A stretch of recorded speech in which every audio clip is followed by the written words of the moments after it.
नमस्कार दोस्तों, मैं भूपेंद्र मिश्रा स्वागत करता हूं आप सभी का हमारे YouTube चैनल में। दोस्तों, आज अर्थात 14 मार्च सन 2021 रविवार के दिन CGPSC ने अपना संशोधित मॉडल आंसर जो कि 14 फरवरी का जो प्री का एग्जाम हुआ था उसका अपलोड कर दिया है। आप सभी जाकर के उसका ऑफिशियल साइट में देख सकते हो।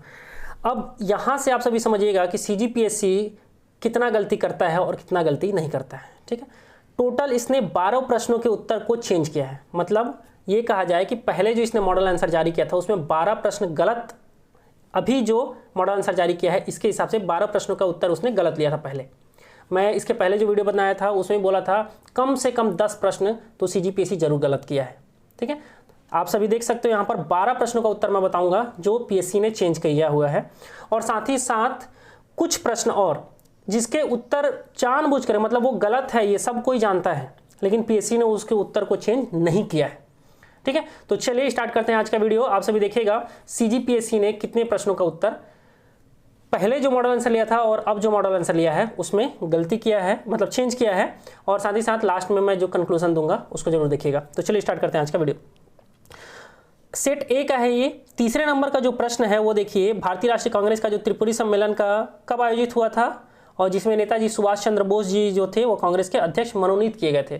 ठीक है, तो ये सबको पता है 1939 में हुआ था, लेकिन उस समय क्या थे, हमारे जो सुभाष चंद्र बोस जी जो थे वो अध्यक्ष चुने गए थे, और इसमें ये लिखा है मनोनीत किए गए थे। तो हो सकता है कुछ इसी शब्दों का कुछ हेर फेर हो, जिसके कारण से इसने इसको क्या कर दिया है, स्टार मार्क कर दिया है। वैसे ही इसका उत्तर 1939 सही था। ठीक है, अब ये आप सभी मुझे नीचे कमेंट करके बताइएगा क्या PSC ने इसको सही लिया है या गलत लिया है। लेकिन इसके उत्तर को इसने चेंज किया है। ए सेट का है, पहले डी लिया था, अब स्टार मार्क कर दिया है। अगला अगर हम लोग प्रश्न देखें तो जो 8वें नंबर का प्रश्न है 44वें संविधान संशोधन वाला, ठीक है, तो इसमें उसने पहले सी आंसर लिया था। कथन 1 एवं कथन दोनों सही हैं, इस बार उसने ए ऑप्शन को लिया है। ठीक है, मैं आपको पूरा का पूरा प्रश्न नहीं पढ़ रहा हूँ क्योंकि वो कई बार आप सभी को मैं बता चुका हूँ। तो 8वें नंबर का प्रश्न को इसने आंसर को चेंज किया है सेट ए का। 9वें नंबर का जो प्रश्न था, मैंने इसको बोला भी था कि जल और मिट्टी के संदर्भ में नीचे दिए गए 4 कथनों में से कौन सा कथन सही कथन को चुनना है हमको इसमें, तो इसने बी लिया था। मैंने जो अपना बताया था कि CGPSC जो है बहुत सारे प्रश्नों का उत्तर गलत लिया, उसमें इस चीज़ को बोला भी था कि इसका उत्तर यह मिट्टी रेत, थूर, चौपन जैसे नामों से भी जानी जाती है, इसका ये उत्तर आएगा। CGPSC ने इसका उत्तर अभी करेक्ट किया है, पहले बी लिया था, अब इसका उत्तर इसने सी ले लिया है। अगला प्रश्न अगर हम सभी देखें कि किस 21वें नंबर का जो प्रश्न है वो है, किसी पार्टी को एक राज्य पार्टी के रूप में मान्यता तभी मिल सकती है जब उसके बाद कुछ कूट दिए हुए थे। उसका उत्तर पहले PSC ने सी लिया था और अब डी ले रहा है, उपयुक्त में से कोई नहीं। तो मतलब इसमें भी इसने अपना प्रश्न का उत्तर चेंज किया है। 38वें नंबर को मैं पहले बता चुका था कि इसका उत्तर ए लिया है, जो कि एकदम गलत है। इसका सही उत्तर जो आएगा वो डी होगा। तो 38 नंबर को भी, ग्रीन हाउस वाले को भी इसने चेंज किया है। 41 नंबर का अगर हमसे बात करें, निम्नलिखित कथनों को पढ़िए तथा सही विकल्प को चुनिए। तो शुद्ध घरेलू उत्पाद वाला जो था, इसमें से उसने पहले डी लिया था ऑप्शन सही उत्तर, और इस बार इसने सी उत्तर लिया हुआ है। 48 का अगर हमसे बात करें तो इसको इसने तारांकित कर दिया है। मैंने बोला था कि ये जो प्रश्न का उत्तर CGPSC ने गलत लिया है, और इसमें इसने क्या कर दिया, इस बार तारांकित कर दिया है। अगला अगर आप सभी देखोगे तो जो 50वें नंबर का प्रश्न था वो तो देख के ही पता चल रहा था कि गलत है, या इसमें स्टार मार्क जाएगा ही। क्या, क्यों? क्योंकि इसमें देखो टोटल 3 ही कथन दिए थे और PSC ने लिखा था सभी 4 कथन सही हैं, तो इसको तो स्टार मार्क होना ही था। तो ये स्टार मार्क हो गया है। 65 नंबर का भी प्रश्न मैंने बताया था कि PSC ने गलत लिया है। किन 2 वर्षों में छत्तीसगढ़ राज्य की कृषि उत्पादन की वृद्धि दर जो है स्थिर भाव पर ऋणात्मक दर्ज की गई थी। तो PSC ने इसका पहले 2015-16 और 16-17 लिया था, जबकि इसका सही उत्तर होगा 2015-16 और 17-18। ये अपने जो पहले का वीडियो उसमें बता चुका था मैं इस चीज़ों को। 65 हो गया। उसके बाद जब 70वें नंबर का प्रश्न देखेंगे, छत्तीसगढ़ में किन हवाओं से वर्षा होती है, तो मैं आपको बोला था ये गलत लिया है। इसका उत्तर क्या आएगा, दक्षिण पूर्वी मानसून हवा आएगा। PSC ने लिया था दक्षिण पश्चिम मानसून। ठीक है, तो ये इसका उत्तर इसने चेंज किया है। बहुरा चौथ पर्व कब मनाया जाता है, तो मैंने आपको पहले बताया था कि इसका भी उत्तर क्या है, PSC ने गलत लिया है। भादो कृष्ण चतुर्थी इसका सही उत्तर है। PSC ने इसको चेंज करके पहले बी लिया था, अब इसको ए कर दिया है। अगला है, छत्तीसगढ़ में देहरोरी व्यंजन कब मनाया जाता है, तो इसका प्रश्न का जो उत्तर था पहले पीएससी ने पितृपक्ष लिया था, अब इसको चेंज करके क्या कर दिया है, दीपावली कर दिया है। तो इस प्रकार आप सभी देख सकते हो टोटल 12 प्रश्नों का उत्तर पीएससी ने चेंज किया है। अब ये चेंज क्यों किया होगा, जब लोगों ने उस पर दावा आपत्ति लगाया है। तो मतलब समझो कितना दावा आपत्ति से पीएससी पैसा कमाया होगा।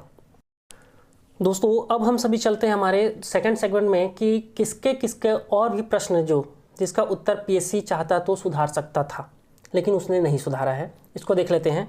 तो जो 20वें नंबर का प्रश्न है, सूची 1 को सूची 2 से सम्मिलित करने वाला, इसमें आप सभी को पता है कि उत्तर प्रदेश में भी 10 बार राष्ट्रपति शासन लग चुका है और मणिपुर में भी 10 बार राष्ट्रपति शासन लग चुका है।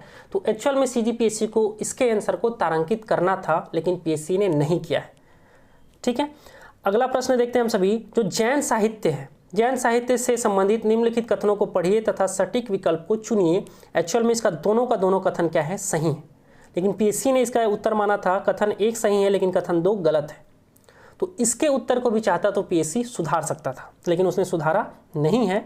और चित्रांगदपुर को किस राजवंश ने राजधानी बनाया था, तो आप सभी जानते हो चेदी राजवंश की भी राजधानी थी चित्रांगदपुर और पांडु राजवंश की भी राजधानी थी चित्रांगदपुर। तो सीजीपीएससी ने इसके भी आंसर को सुधारा नहीं है। तो ओवरऑल समझो और भी कुछ प्रश्न होंगे जो मेरे से अगर छूट गए होंगे तो आप मुझे नीचे कमेंट करके बताइएगा कि हाँ सीजीपीएससी ने इसका भी उत्तर गलत लिया है। तो अगर मैं ओवरऑल इस वीडियो को कंक्लूड करूं तो 12 प्रश्न तो सीजीपीएससी ने खुद एक्सेप्ट किया है कि हाँ मैंने पहले जो मॉडल आंसर दिया था उसमें गलत है, और उसके लिए फिर लोगों ने फुल दावापत्ति लगाया, दावापत्ति से पीएससी पैसा कमाया। अब उसके बाद क्या है, ये जो आंसर जारी किया है इसमें देखिए मैं त्रिपुरी का जो 1939 वाला जो सुभाष चंद्र बोस जी ने अध्यक्षता किया था उसको पीएससी ने गलत माना है। तो आप सभी को क्या लगता है कि क्या वो सही में उत्तर जो था उसको तारांकित करने वाला था कि डी आंसर उसका सही होता? आप मुझे नीचे कमेंट करके बताइएगा। साथ ही साथ पीएससी ने जो मॉडल आंसर जारी किया है, क्या आपको लगता है कि और भी प्रश्न जो गलत थे उसको भी वो सुधार सकता था, सुधारा है कि नहीं सुधारा है?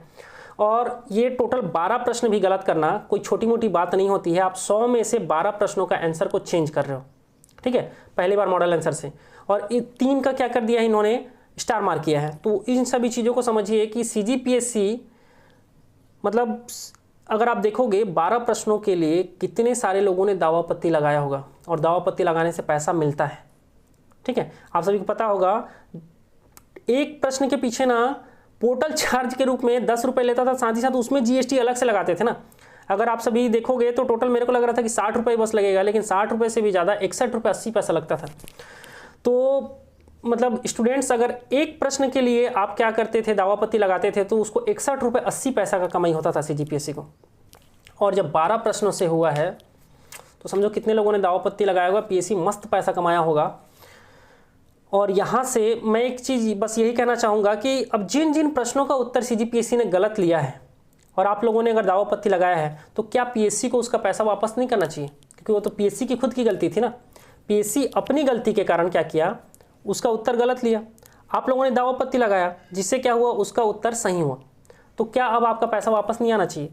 कई सारे एग्जाम्स हैं जिसको पीएससी और व्यापम निरस्त कर देते हैं, क्या उनका पैसा हमें वापस नहीं देना चाहिए? कोई पैसा वापस देते नहीं है। ठीक है, वीडियो आज का यहीं तक था। ओवरऑल समझो 12 प्रश्न का उत्तर गलत करना या उत्तर को चेंज करना कोई छोटी मोटी बात नहीं होती है। वीडियो अच्छा लगा हो तो लाइक करिएगा और अपने दोस्तों के साथ शेयर जरूर करिएगा दोस्तों। और हाँ, यदि अभी तक आप लोगों ने मेरे चैनल भूपेंद्र मिश्रा को सब्सक्राइब नहीं किया हो तो सब्सक्राइब कर लीजिएगा। वीडियो को अंत तक देखने के लिए बहुत बहुत धन्यवाद। Thank you.